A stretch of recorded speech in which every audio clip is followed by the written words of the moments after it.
غوث پاک کی بارگاہ میں 12 سال سے خدمت کرتا ہوں، لیکن میرے اندر تو ابھی تک کوئی تبدیلی نہیں آئی ہے، تو چلو اب کچھ دن کے لیے اپنا گھر گھوم کر آیا جائے۔ یہ سوچ کر وہ جانے کے فکر کرنے لگے۔ اسی درمیان حضور غوث پاک کی بارگاہ میں 2 اللہ کے ولی حضور غوث پاک سے فیض حاصل کرنے کے لیے آئے۔ نگاہ ولی میں وہ تاثیر دیکھی، بدلتی ہزاروں کی تقدیر دیکھی، اور نگاہ مرد مومن سے بدل جاتی ہے تقدیریں، اگر ہو ذوق ایما پیدا تو کٹ جاتی ہیں جنسیریں۔ اللہ والے کی نظر جب کسی پہ پڑتی ہے، اس کے دل کے حالات جان لیتے ہیں، اور حضور غوث پاک وہ اللہ کے ولی ہیں۔ آپ فرماتے ہیں میں پوری دنیا کو ایسے ہی دیکھ رہا ہوں جیسے کہ لوگ اپنے ہاتھ کی ہتھیلی پر رائے کے دانے کو دیکھا کرتا ہے۔ اللہ حضور غوث پاک کی بارگاہ میں وہ شخص جو 12 سال سے حضور غوث پاک کے مریدوں کی خدمت کیا کرتے تھے، اللہ جب آپ کے دل میں گھر جانے کا خیال آتا ہے تو اللہ کے 2 نیک بندے آتے ہیں۔ اللہ حضور غوث پاک کی بارگاہ میں جب 2 اللہ کے ولی پہنچتے ہیں، آپ سے آپ کی خانقاہ میں رہنے کے لیے درخواست کرتے ہیں۔ حضور غوث پاک فرماتے ہیں کہ تمہیں خانقاہ میں رہنے کی اجازت دے دی جائے گی، لیکن تم نئے شہر بغداد آئے ہو، پہلے شہر بغداد کو گھوم لو، یہاں کے مکانات کو دیکھ لو، یہاں کے شہر کو دیکھ لو، یہاں کے میدانوں کو دیکھ لو، باغ بگیچوں کو دیکھ لو۔ اللہ جب حضور غوث پاک ان دونوں اللہ والوں کو بغداد کی سیر کرنے کا حکم دیتے ہیں، یہ دونوں اللہ کے نیک بندے حضور غوث پاک کے خانقاہ سے نکلتے ہیں۔ اللہ وہ 12 سال تک لوگوں کو وضو بنانے والا وہ بھی جو ہیں ان دونوں اللہ والوں کے ساتھ ہو جاتے ہیں۔ چلتے چلتے دوپہر ہو جاتا ہے۔ اللہ وضو بنانے والے بابا جسے دنیا لوٹا والا بابا کے نام سے جانتا اور پہچانتا تھا، اللہ یہ لوٹا والا بابا بھی یہ دونوں اللہ والوں کے ساتھ ہو جاتے ہیں۔ دوپہر کا وقت ہے، بھوک سے چلنے کی سکت ختم ہو جاتی ہے۔ اللہ یہ لوٹے والا بابا اللہ کے ان دونوں ولیوں سے کہتے ہیں آپ لوگ تو اللہ کے ولی ہیں، مجھے کھانے کی حاجت ہے، آپ لوگ دعا کریں کہ اللہ تعالی ہمیں غیب سے دسترخوان عطا فرمائے۔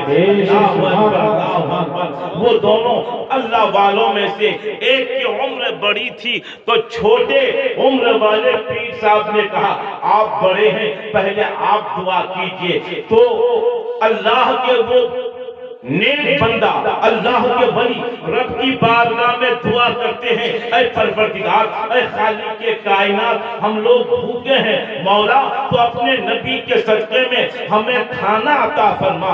اللہ دعا ختم ہوتی ہے، دسترخوان غیب سے نازل ہوتا ہے، یہ تینوں مل کر کھانا کھا لیتے ہیں۔ اللہ اکبر۔ پھر سفر شروع ہے، چلتے چلتے شام ہو جاتی ہے، اب پھر بھوک ستاتی ہے۔ پھر یہ لوٹے والا بابا اللہ والوں سے کہتا ہے اب دعا کیجئے، مجھے بھوک لگی ہے کہ اللہ ہمیں کھانا عطا فرما دے۔ اب دوسرا اللہ کے ولی یہ دعا کرتے ہیں، رات کا کھانا غیب سے نازل ہو جاتا ہے، تینوں کھاتے ہیں، رات بھر رب کی عبادت کرتے ہیں۔ جب صبح ہوتی ہے پھر بھوک کی شکایت یہ لوٹے والا بابا کرتے ہیں۔ اب یہ دونوں اللہ کے ولی کہنے لگے کہ پہلے میں نے دعا کی تھی، اللہ نے کھانا عطا فرمایا تھا، پھر شام کو یہ میرے بھائی نے دعا کی، اللہ نے کھانا عطا فرمایا تھا، اب تیری باری ہے، تم تم رب کی بارگاہ میں دعا کرو تاکہ اللہ ہمیں کھانا دے دے۔ اللہ اللہ، یہ لوٹے والا بابا دل میں سوچنے لگا میں تو حضور غوث پاک کا غلام ہوں۔ اللہ اللہ، اسی کو اعلیٰ حضرت یہ ارشاد فرماتے ہیں، وہ کیا دبے جس پہ حمایت کا ہو بنجا تیرا، وہ کیا دبے جس پہ حمایت کا ہو بنجا تیرا، شیر کو خطرے میں ڈالا نہیں کتا تیرا۔ اللہ اللہ، نعرے تکبیر، نعرے رسالت، حضرت علامہ مولانا عبدالودود صاحب قبلہ، حضور توصیف ملت، جشن میلاد پاک، نعرے تکبیر، نعرے رسالت۔ بارگاہ میں 12 سال خدمت کرنے والا یہ چلاک ہیں اور کہنے لگے اے اللہ والے، آپ لوگ کس کے وسیلے سے دعا کرتے تھے؟ اللہ اللہ، اللہ والے کہتے ہیں کہ ہم جس کے بھی وسیلے سے دعا کرتے تھے ہم کرتے تھے، اب آپ کی باری ہے، آپ دعا کیجئے۔ یہ لوٹا والا بابا کہا کہ میری شرط ہے میں دعا کروں گا۔ یہ دونوں اللہ والے کہنے لگے آپ کی کیا شرط ہے؟ اللہ اللہ، یہ لوٹا والا بابا کہنے لگے کہ ایک کو میرے دائیں کھڑا ہونا ہوگا، دوسرے کو میرے بائیں کھڑا ہونا ہوگا، پھر میں رب کی بارگاہ میں دعا کروں گا۔ اللہ اللہ، ہوا ایسا ہی، بڑے پیر صاحب یہ دائیں کھڑے ہو گئے، اس سے چھوٹے پیر صاحب یہ بائیں کھڑے ہو گئے۔ یہ لوٹا والا بابا دونوں کے کاندھوں پر ہاتھ رکھ کر کہنے لگا پروردگار تو دلوں کی کیفیت سے واقف ہے، مولا میں کچھ نہیں ہوں، یہ دونوں پیر صاحب جس پیر کے وسیلے سے تیری بارگاہ میں کھانے کی دعا کر رہے تھے، مولا میں بھی اسی کو وسیلہ بنا کر تیری بارگاہ میں دعا کر رہا ہوں۔ پہلے پیر صاحب دعا کیے تھے، ایک دسترخوان اترا تھا، دوسرے پیر صاحب دعا کیے تھے، ایک دسترخوان اترا تھا، لیکن جب لوٹے والے بابا نے دعا کیے تو 2 دسترخوان اترا۔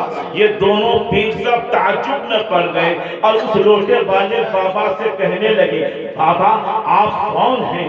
آپ نے کس کا وسیلہ دے کر آپ نے دعا کی ہے؟ اللہ اللہ، لوٹے والے بابا کہنے لگے کہ پہلے آپ بتاؤ آپ نے اپنی دعا میں کس اللہ والے کو وسیلہ بنایا تھا؟ تو بڑے پیر صاحب بھی کہنے لگے، چھوٹے پیر صاحب بھی کہنے لگے کہ میں نے سنا ہے حضور غوث پاک کی بارگاہ میں ایک لوٹا والا بابا ہے، جو لوٹا والا بابا 12 سال تک حضور غوث پاک کی خدمت کیا کرتے ہیں، ان کے مہمانوں کو وضو بنایا کرتے ہیں، ہم نے اسی لوٹے والے بابا کے نام کا وسیلہ کیا۔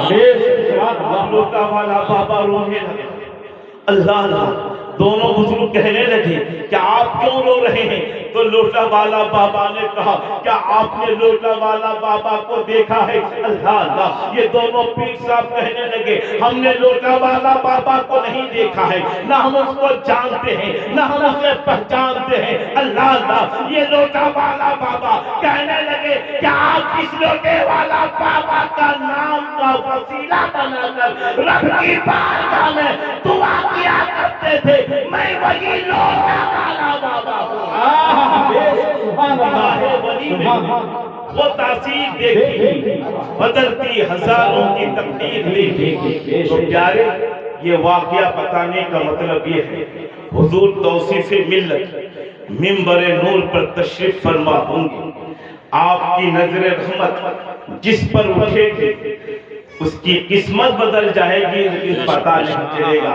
تو اللہ تعالیٰ ہم لوگوں کو اولیاء کرام سے محبت کرنے کی توفیق عطا فرمائے۔